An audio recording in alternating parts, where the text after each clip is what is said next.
Hey everybody, this is Khaki Jeter. This is my article review for EDEC 608. The article that I chose to do for this one is The Peer Effects of Early Childhood Education, Testing the Assumptions of Special Education and Inclusion.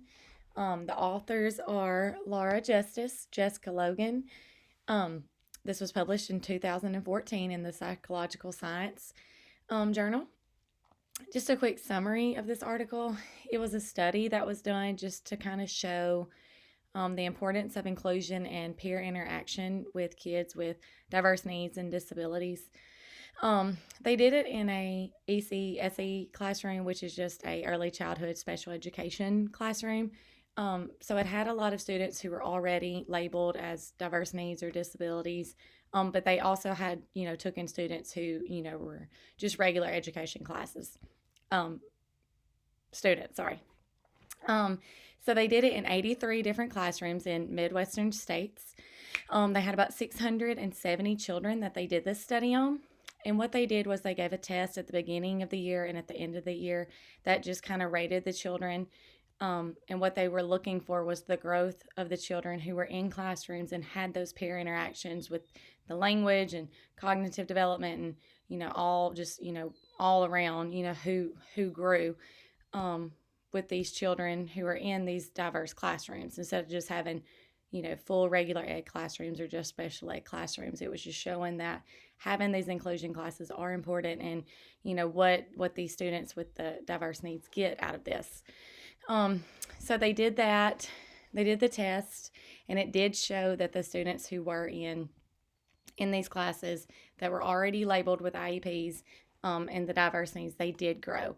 And the students who were not in classrooms, who were either in self-contained classrooms or regular ed classrooms, that those students were not growing as much. They were still growing, but it wasn't as big as a growth curve as it was with the kids who were in those, inclusion classes.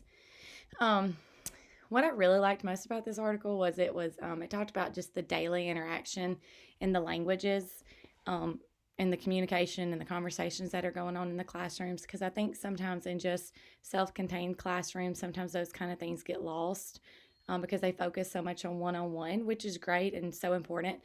But for the kids who are not, have such a disability that would hinder them from being in a regular ed classroom, I just think that this inclusion can really help them. And that's what this article and the study was all about, was just showing that these children tend to grow, they tend to do better on testing, and just better off, have better social skills if they are in an inclusion environment instead of the self-contained environment.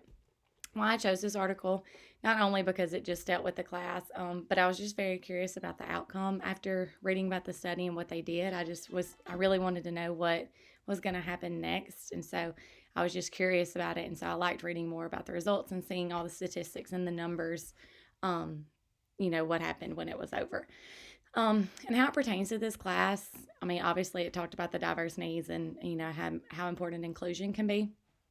We have so many things in our book that we're reading through this class that, talks about inclusion and, just how to incorporate, these children with diverse needs into our regular classrooms and just, to give them the very best that we can give them.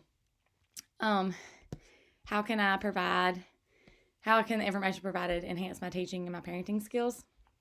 I feel like this article provided so much positive information and evidence of inclusion, and how to, kind of help me prepare for my own classroom. It talked about the language skills.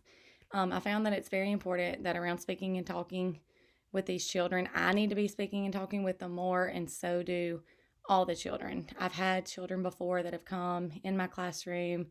When I taught first grade, they would come in, and stay for the morning or just stay for the afternoon.